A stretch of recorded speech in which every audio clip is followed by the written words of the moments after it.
por Deus ainda em sua juventude. Vindo ele de uma cidade chamada Anatote, que ficava situada a 3 quilômetros da capital de Judá, que era Jerusalém, Jeremias, ele tendo seu coração partido, ele pregou uma mensagem de partir o coração.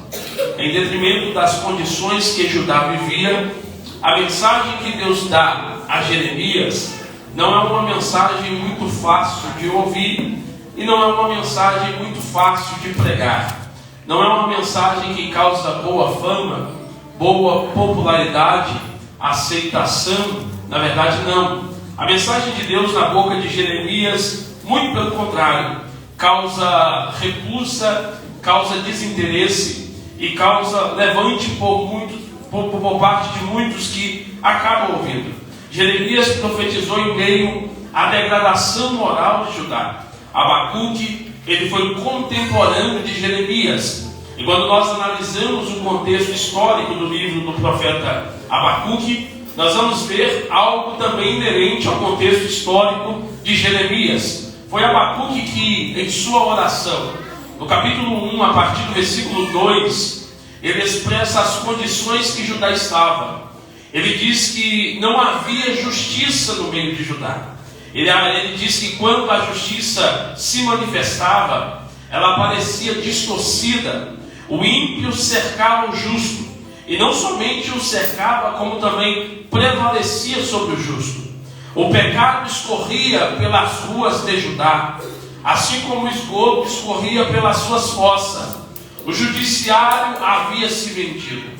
Neste contexto aqui, as mensagens eram encomendadas. E naturalmente quem pregava a verdade era tido por mentiroso. E quem era mentiroso era tido por verdadeiro. A história nos conta que a degradação e a apostasia que Judá vivia cada vez mais se aprofundava e se intensificava. Jeremias é levantado por Deus neste tempo com uma mensagem de juízo, com uma mensagem de correção, com uma mensagem de exortação, com uma mensagem com prenúncio daquilo que viria sobre Judá. E Jeremias ele deixa bem claro que a obediência à palavra de Deus é a única maneira de escapar do dia da calamidade. Jeremias foi levantado por Deus neste tempo.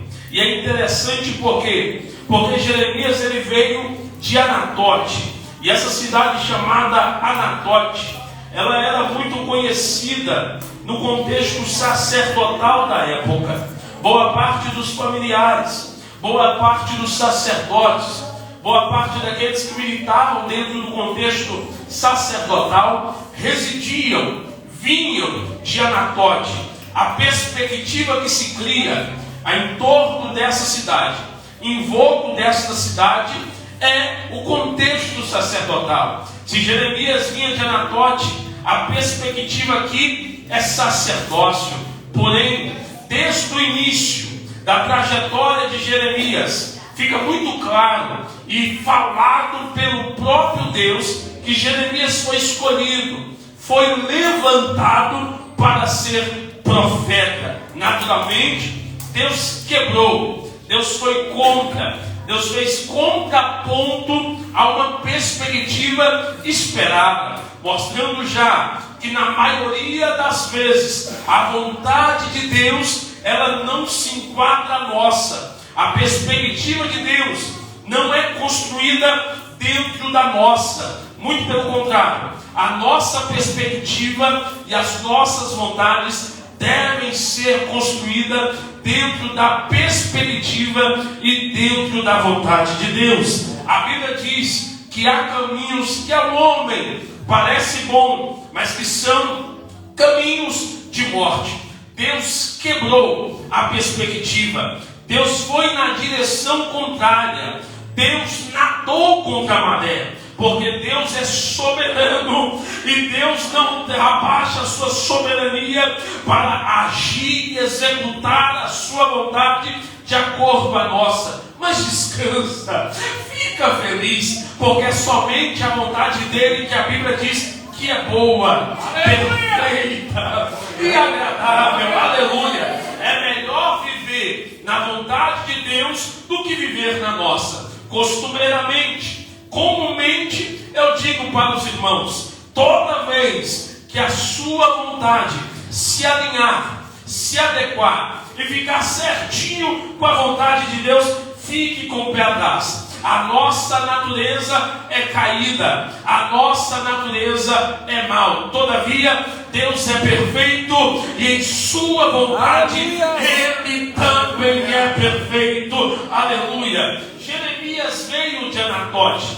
e comumente nós falamos que Deus nos escolheu no ventre da nossa mãe. Existe um respaldo bíblico teológico a respeito dessa expressão, porém, foi Jeremias quem teve o privilégio de ouvir isso da boca do próprio Deus. Quando no capítulo 1, a partir do versículo 4, Jeremias enfaticamente disse: a palavra do Senhor que veio a mim dizendo, antes de formá-lo no ventre materno, eu já o conhecia, e antes de você nascer, eu o consagrei. As nações te constituí como profeta. Que coisa linda! Mas isso aqui não é estrela na testa de Jeremias. Isso aqui não respalda Jeremias como o maior de todos os profetas, como o mais ilustre de todos os homens. Muito pelo contrário, isso aqui não revela a grandeza de Jeremias. Isso aqui revela a grandeza do nosso Deus, que em sua onisciência, em sua presciência, escolheu Jeremias antes mesmo do mesmo nascer. Deus se divide em atributos comunicáveis e atributos incomunicáveis. Os atributos comunicáveis, assim chamados, são revelados e depositados em nós quando a Bíblia diz, ou quando Deus diz: façamos o homem à nossa imagem e à nossa semelhança. Traços da sua moralidade, traços da sua personalidade. Nós sentimos porque Deus sente, nós falamos porque Deus fala, nós pensamos porque Deus pensa. Atributos comunicáveis, mas existem os atributos incomunicáveis que são inerentes apenas ao nosso Deus e que Ele não compartilhou com ninguém. Ele é onipotente, Ele é onisciente, Ele é onipresente, Ele é pré-existente. Antes de todas as coisas acontecerem, Deus já estava lá. Eu gosto de Isaías, no capítulo 43, versículo 13, quando ele diz, ou Deus falando através dele: ainda antes que houvesse dia, eu já era. Dia está firmado no tempo. Deus está dizendo: ainda antes que houvesse tempo, eu já era. Não há quem possa fazer escapar das minhas mãos, porque operando eu, quem me impedirá? Aleluia! Isso revela a grandeza do nosso Deus. Não foi você que escolheu a Deus, foi Deus que te escolheu. Não foi você quem disse eu quero Jesus, foi Jesus quem disse eu quero ele, eu quero ela. Não foi você quem correu para os braços do Mestre, foi o Mestre que te resgatou da lamação do pecado. Não é o de baixo que escolheu o de cima, é o de cima quem escolheu o de baixo. Não foi vós quem escolhestes a mim, disse ele, mas eu quem escolhi a vós. Aleluia! Você não é fruto do acaso, você não nasceu, você não veio simplesmente porque o método contraceptivo do teu pai e da tua mãe fracassou, talvez em um relacionamento perturbado, sem planejamento. Deus projetou você, Deus escolheu você, Deus determinou o teu nascimento, e ainda que o teu pai e a tua mãe perdeu o controle, Deus não perdeu o controle da história.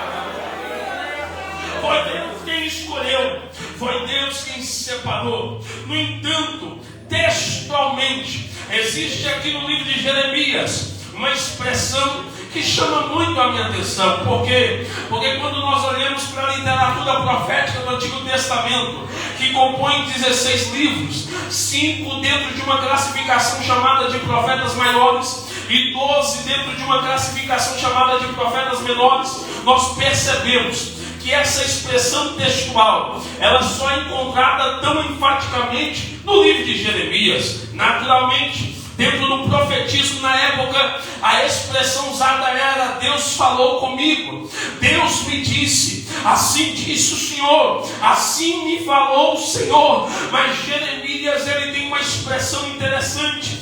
Comumente Jeremias, quando recebia a revelação profética, anteriormente ele dizia: a palavra do Senhor que veio a mim dizendo, a palavra do Senhor quem disse a mim, a palavra do Senhor quem veio ao meu encontro. Parece que a palavra tem vontade própria. Em primeiro lugar, Jeremias se apresenta em todo o livro como escravo da vontade de Deus, de modo que, pregando contra o povo, apanhando no templo, sendo expulso do templo, tendo o rolo das suas profecias queimado por Zedequias e sendo chamado de falso profeta, Jeremias disse: eu não quero mais profetizar, eu não quero mais saber desse negócio de ser profeta, deixe-me embora. Mas antes mesmo dele sair do mesmo ambiente, ele vira para Deus e diz: eu não consigo parar, há um fogo cerrado em meus ossos que não me deixa parar. Jeremias se coloca como escravo da vontade de Deus, e essa expressão denota algumas coisas. Duas delas eu quero falar aqui nesta noite.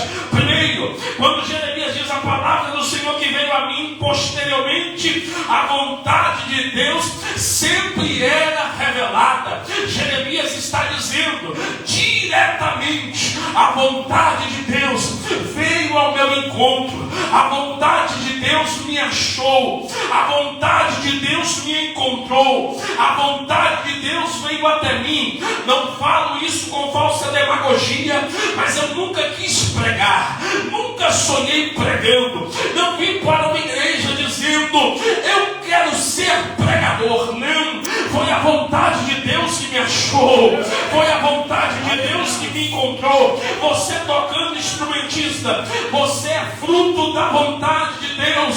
Você cantando, meu irmão, você é fruto da vontade de Deus. É por isso que você não consegue parar.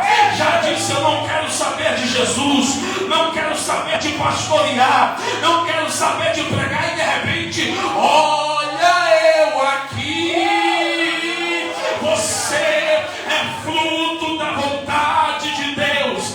Esta casa é fruto da vontade de Deus. O pastoreio aqui nesta noite é fruto da vontade de Deus.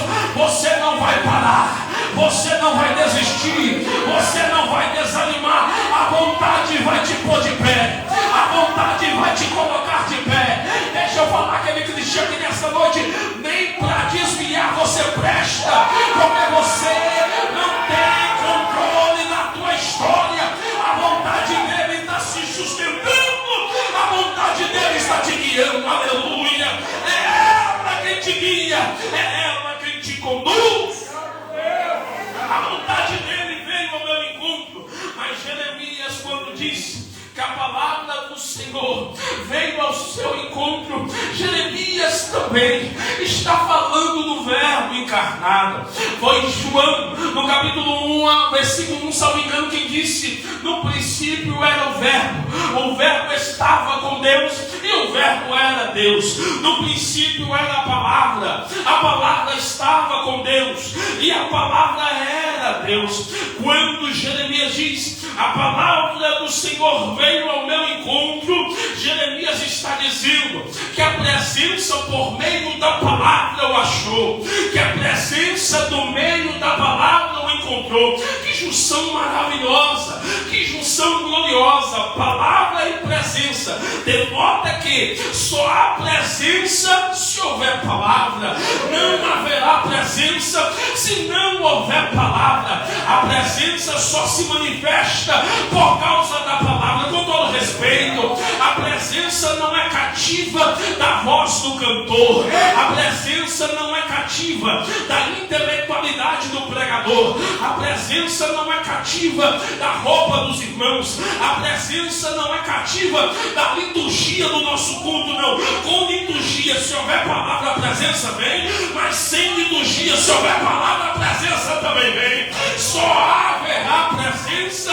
se houver palavra. É por isso que Satanás tenta arrancar a palavra do nosso meio, e eu deixo uma mensagem para a igreja nesta noite: pregue na palavra, ande na palavra, viva na palavra, cante na palavra, porque lâmpada para os nossos pés é a palavra dele e luz para o nosso caminho. Somos santificados na verdade, porque a palavra de Jesus é a verdade. Bem-aventurado o varão que não se assenta na roda do escarnecedor, nem se detém no caminho do pecador. Antes de tudo isso, seu prazer está na palavra, na lei do Senhor, e nela medita de dia e de noite, porque será como árvore plantada junto aos ribeiros, mas o fruto não murcha, e no tempo certo tudo quanto ele faz prosperará.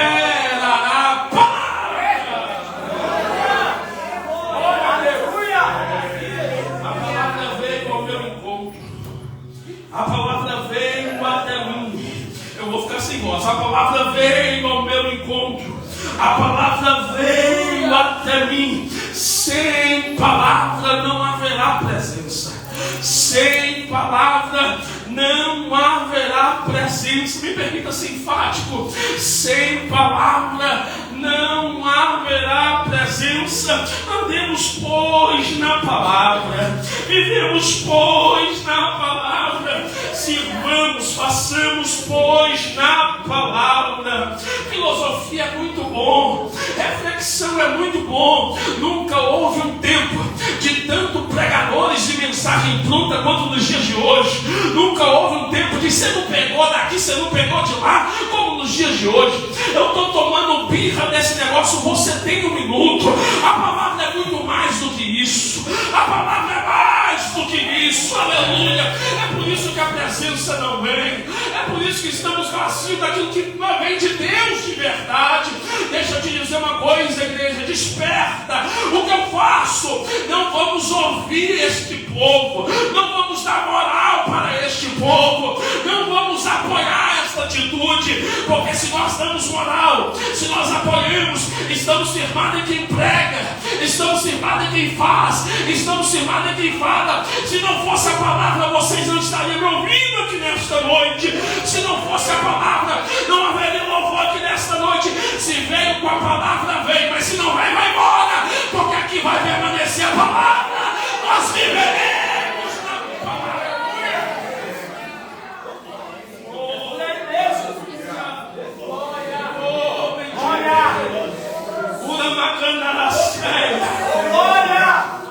Aleluia! Oh, aleluia! Somos fruto da palavra. Somos fruto da palavra. A palavra está em nós.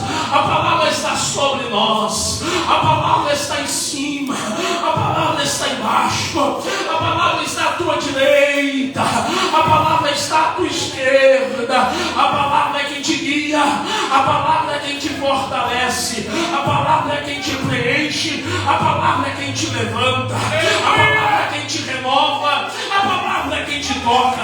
A palavra é quem te cura. A palavra é quem te restaura. A palavra é quem faz o céu descer. A palavra é quem faz a igreja subir. A palavra é quem derrama a presença. A palavra é quem nos faz sentir. A palavra é quem batiza. A palavra é quem renova. A palavra é Ele. E Ele é a palavra. A palavra é quem te toca aí. A palavra é quem te renova aí. A palavra é quem te restaura aí. A palavra é quem te levanta aí. A palavra é quem me usa. A palavra é quem te usa. A palavra é quem usa essa festa. A palavra é quem é exaltada nesta festa. A palavra é que alimenta a tua alma. A palavra é quem sara as tuas feridas. A palavra é quem te batiza. A palavra é quem te levanta.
houvesse palavra, se não houvesse palavra, nós não saberíamos de uma aliança patriarcal, Abraão, Isaac, Jacó. Se não houvesse palavra, não haveria nós em conhecimento a respeito dos hebreus. Se não houvesse palavra, não saberíamos que os hebreus foram tirados da terra do Egito e levados para Canaã.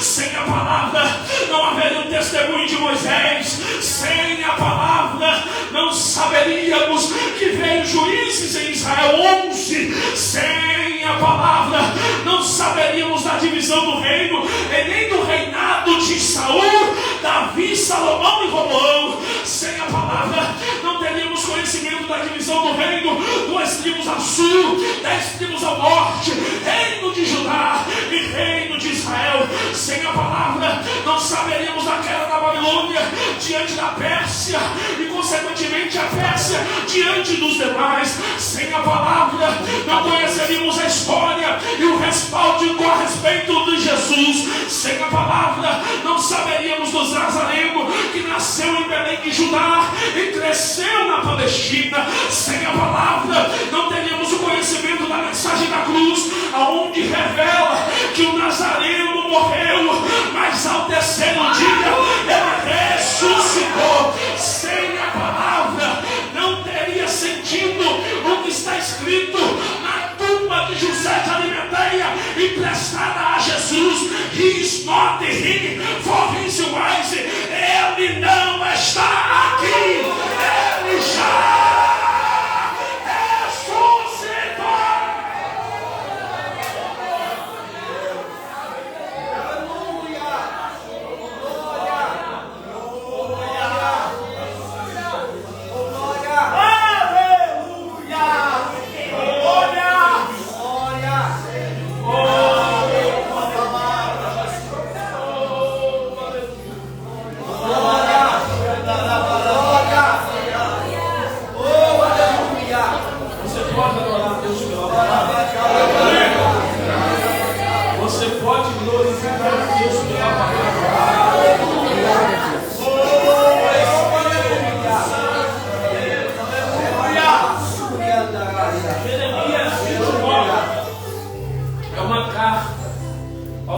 Destinados ao exílio babilônico, aqueles que estão no cativeiro babilônico.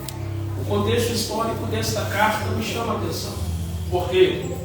Porque Deus levantou os caldeus, como ele havia dito a Abacuque que levantaria como vara de ferro de correção para corrigir Judá. A história nos conta que até por volta do ano 612 a.C., o Egito tinha o maior exército militar e poderio da terra. Houve uma batalha em Carquemes, no Egito, contra a Babilônia, quando Neco governava no Egito e quando Nabopolassar governava na Babilônia. O Egito cai diante da Babilônia. Após Nabopolassar, quem assumiu foi Nabucodonosor, por volta do ano 605 a.C. Um dos primeiros empreendimentos de Nabucodonosor foi sitiar Judá, levar o povo cativo para a terra da Babilônia. Esse processo se deu em 3 partes. A primeira leva por volta do ano 605, quando por ocasião foi Daniel e mais 10 mil homens nobres daquela época. A segunda retirada foi por volta do ano 597 a.C. E a terceira leva por volta do ano 586 a.C. Quando na ocasião o templo foi derrubado, os muros de Judá caíram e a cidade foi queimada. Esta carta foi escrita provavelmente no período da segunda para a terceira leva, quando o povo estava em exílio na Babilônia e Jeremias estava em Jerusalém antes de descer para o Egito. Jeremias estava em conflito, porque tudo aquilo que Deus tinha falado havia se cumprido. Era para Jeremias estar feliz, porém a expectativa do profeta é que o povo se arrependeria e Deus aniquilaria o cativeiro, que o povo se converteria. Jeremias está dizendo: Senhor, do que adiantou? Do que adiantou eu pregar? Do que adiantou eu anunciar? Do que adiantou eu profetizar? Eu apanhei, eu fui escorraçado, eu vivi em detrimento das minhas profecias, eu fui criticado, mas do que adiantou? adiantou. O povo não se converteu. O povo é obstinado. Aí a história conta que Deus visita Jeremias e dá uma ordem para que Jeremias escrevesse uma carta. Deixa eu abrir parênteses aqui. Eu não sei quão caótico está a sua vida. Eu não sei quantas respostas da parte de Deus você esperou e você não obteve. Eu não sei quantas expectativas Deus construiu em você. Mas Deus permanece no controle de todas as coisas. Deus não entra em crise quando em crise nós estamos. Deus não fracassa quando nós fracassamos. Deus não desanima quando nós desanimamos. Se Ele faz, Ele é Deus. Mas se Ele deixa de fazer, Ele permanece sendo Deus. Se você o adora, Ele é Deus. Mas se você não adora, Ele permanece sendo Deus.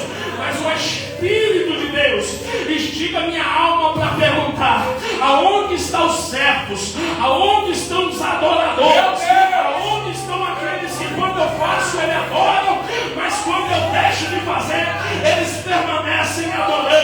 Quando eu deixo de operar, eles permanecem me glorificando. Nós não servimos pelo que ele faz, nós não adoramos pela porta que ele abre, nós o servimos por quem ele é, nós o adoramos por quem ele é. Aleluia! Ele permanece no controle da história. Aleluia! Oh, Pai! Ele permanece no controle da história. Glória a Deus. Oh, aleluia! Oh, aleluia! Jeremias está em Jerusalém. Nabucodonosor está vaidoso, levou o povo cativo. Aqui ele tem o maior exército e poderio militar da terra. Nabucodonosor está dizendo: esse cara sou eu. Coloca no meu Instagram e na minha biografia: conquistei o Egito, venci Judá. Coloca aí nos destaques: esse cara sou eu. Nabucodonosor está vaidoso: eu sou. E Deus está visitando Jeremias. Nabucodonosor está dizendo: deportei Judá. Que povo é esse? Aquele povo que disse que Deus abriu o mar deles para eles passar. Deus parou as águas do Jordão. Oh, que povo é esse que está aqui subjugado? Eu deportei. Deus está lá em Jerusalém falando para Jeremias: Jeremias, quem deportou fui eu. Eu ainda tenho o controle da história. Eu faço e desfaço.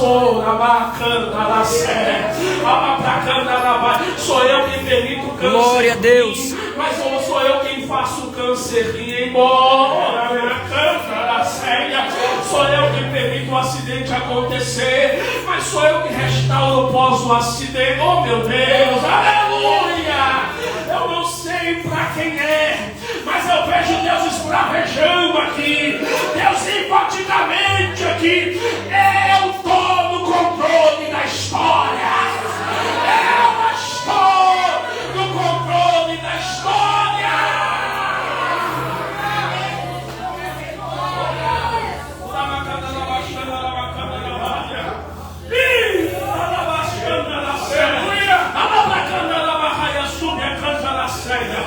Oh, aleluia! Ele permanece no controle da história. Jeremias escreve uma carta para aqueles que estão no exílio. Senhor, uma carta é uma carta para os exilados em Babilônia, para sacerdotes, profetas, anciões e todos cativos. Vou falar com todo mundo. A minha palavra é para todos, independente do ofício e da categoria. O Deus que fala aqui em cima é o Deus que fala para aí, é o Deus que fala para cá. Não tem ninguém acima da minha palavra, Jeremias. Eu falo com quem está no altar, eu falo com quem está fora do altar, eu falo com quem serve, com quem não serve, com quem prega, com quem não prega. Ninguém está acima da minha palavra, Jeremias. Está no ciclo de oração, depende de mim. Está na mocidade, depende de mim. Está no corpo de obreiro, depende. Meu Deus! Sou eu quem desmando, sou eu quem desmando. Esses dias eu fiquei todo vaidoso, irmão. Eu não gosto de contar essas coisas, eu gosto de palavras, eu não gosto de entrar em fatos pertinentes e pessoais à minha vida. Eu gosto de palavra, mas às vezes a gente conta. Eu estava conversando com a minha esposa e esses dias eu fiquei vaidoso, porque as agendas vão aumentando, os convites vão chegando. Aí você começa a ficar, poxa rapaz, realmente eu estou com uma moralzinha. Aí alguém me chamou sentado no sofá, meu irmão, vem pregar na nossa igreja. Eu falei, amém, eu vou. O irmão cobra, não como. O irmão pede uma oferta, se a igreja puder me abençoar, amém. Nós vamos te abençoar com tanto. Aí eu fiquei feliz. Eu falei, irmão, obrigado. Glória a Deus por sua vida. Ela vai dar para você vir e voltar. Eu falei, vai, minha irmã, tá tranquilo. A gasolina aumentou, mas vai dar. Aí ela, não, então vou subir. Eu falei, não, irmã, não precisa. Ela, vamos subir mais. E tanto, toma o valor da oferta. Eu fiquei vaidoso. Eu falei, irmã, obrigado pelo convite. Aí eu não quero agendar o mês que vem, outro mês. Eu fiquei vaidoso, levantei do sofá, comecei a me direcionar ao banheiro, sorriso na cara, todo vaidoso, e pensando, rapaz, eu vou ganhar em algumas horas, faço o que eu ganho no meu salário. Fiquei vaidoso, eu confesso para os irmãos. Aí quando eu virei, eu ouvi uma voz estrondando dentro da minha casa: para com isso agora, senão eu acabo com tudo. Quem está no controle sou eu. Quem manda em você sou eu. Você depende de mim. Traz pó. Eu me resumi, eu me encolhi, eu pedi perdão para Deus. Deus, ele permanece no controle. Quem faz não somos nós, é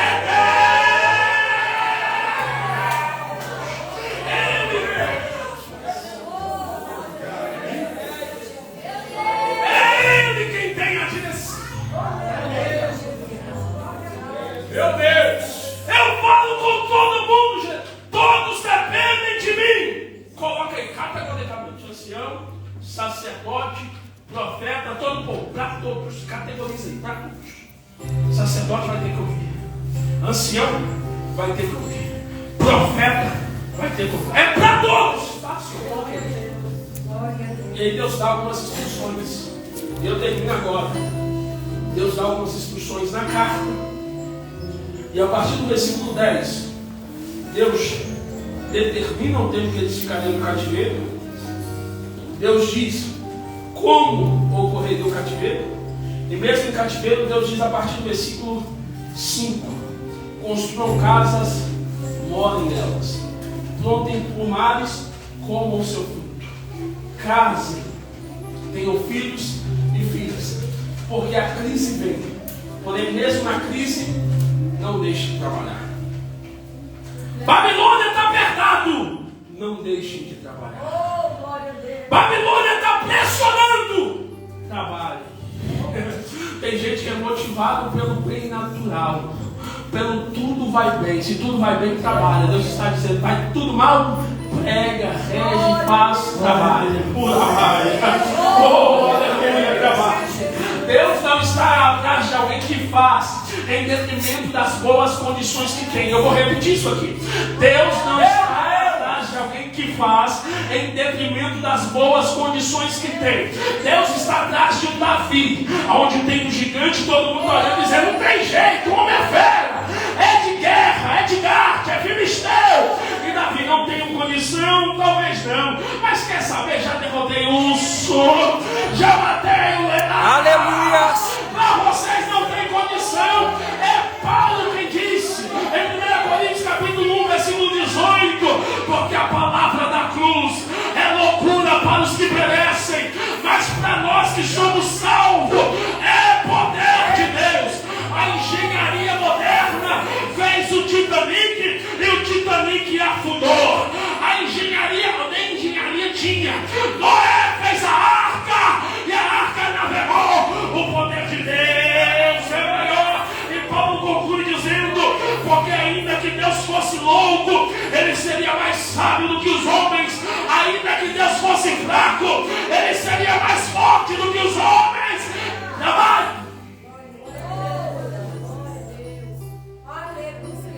E depois dessa mensagem, um bom número de pessoas procurando o pastor Isaías falando, deixa eu trabalhar. Glória a Deus. Trabalhe!